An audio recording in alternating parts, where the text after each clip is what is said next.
The only chance we've got is both of you.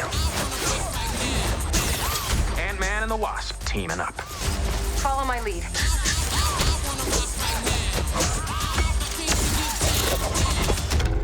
So I think it's safe to say that a lot of Ant-Man fans were upset that Ant-Man wasn't in Infinity War, but are we really sure Ant-Man wasn't in Infinity War? Yeah, I know. I've said, how do you know I wasn't really small and you just couldn't see me in some of those scenes? And then if we're following that theory, technically Ant-Man could have been in a lot of Marvel movies that we've seen. Maybe Ant-Man's been in every Marvel movie. And maybe it was even before Scott Lang. Maybe it was Hank Pym. Maybe it was Hank Pym. Should we start burning up the internet right now with some theories? Yeah, let's do it. Hank Pym was in every single Marvel film. No. Are you allowed to say Let that? me tell you something. Hank Pym was in Howard the Duck. That's how far back that goes. Hold on. You gave her wings? And blasters. So I take it you didn't have that tech available for me? No, I did. You have been de-aged for this movie. Is that weird, seeing your younger self on screen? It's fun. I mean, first of all, let's talk about Michelle Pfeiffer. I find out in the movie Michelle Pfeiffer is my wife. But I said, wait a minute, we're gonna be 40 years younger.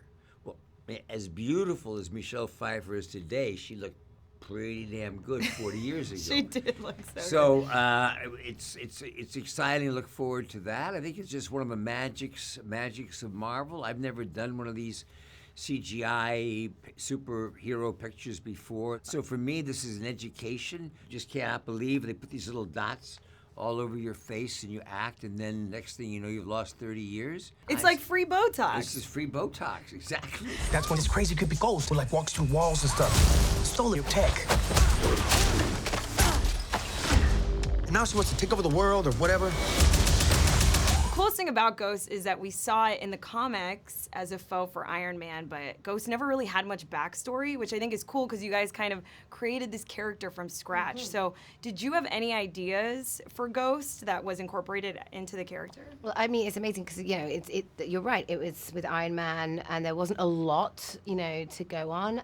But also at the same time, it's a male character, and I had the honor to take the character, lift it off the page and give it wings and give it life. So yeah, it was amazing to sit down with Peyton and basically sit and talk about who is she and why, how, and so that was the fun part, is kind of really sitting down, figuring out who the character is and then creating it from there. Thanks to you, we had to run. We're still running. Let's go. I've seen you describe this franchise as weird. I read that somewhere.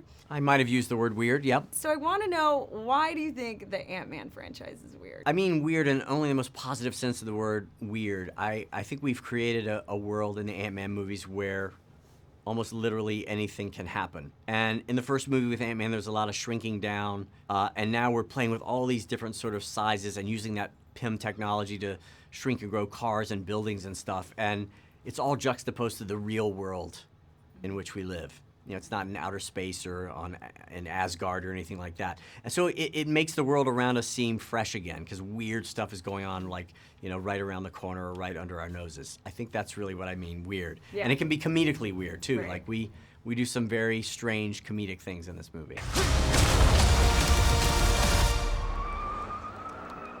Do you prefer to play Giant Man or Ant-Man? Well, you can have some real fun with Giant Man, because you can't really do it all that long before you start getting a little loopy.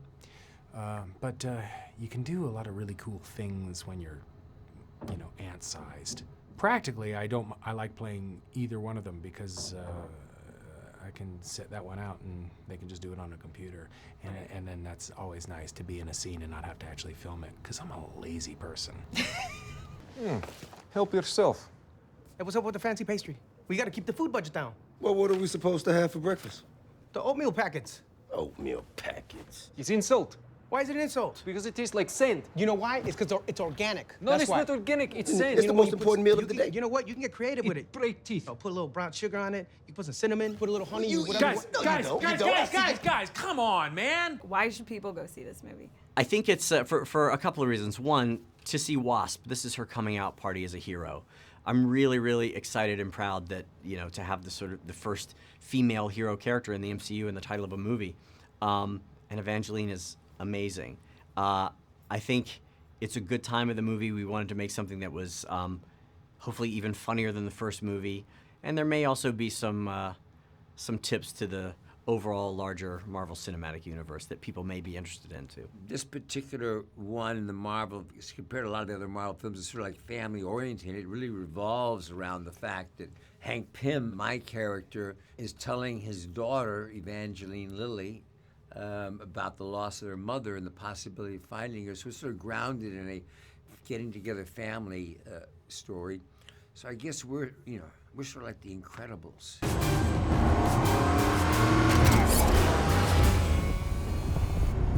Oh! That on the carriage is filthy. They got bigger problems. It's the first titled female character in an MCU movie, and the more people that sit in the seats, the more that not just MCU, but every studio will realize that that is what people want to see, and they will make more movies with female superheroes in the title. But aside from the politics, aside from where your money goes is what you get back. The movie is fun, it's heartfelt, it's emotional, it's sweet, it's relatable, and I think in this moment, culturally and politically, when so many things feel dire, so many things feel very troubling and dark, and I think people are looking for hope.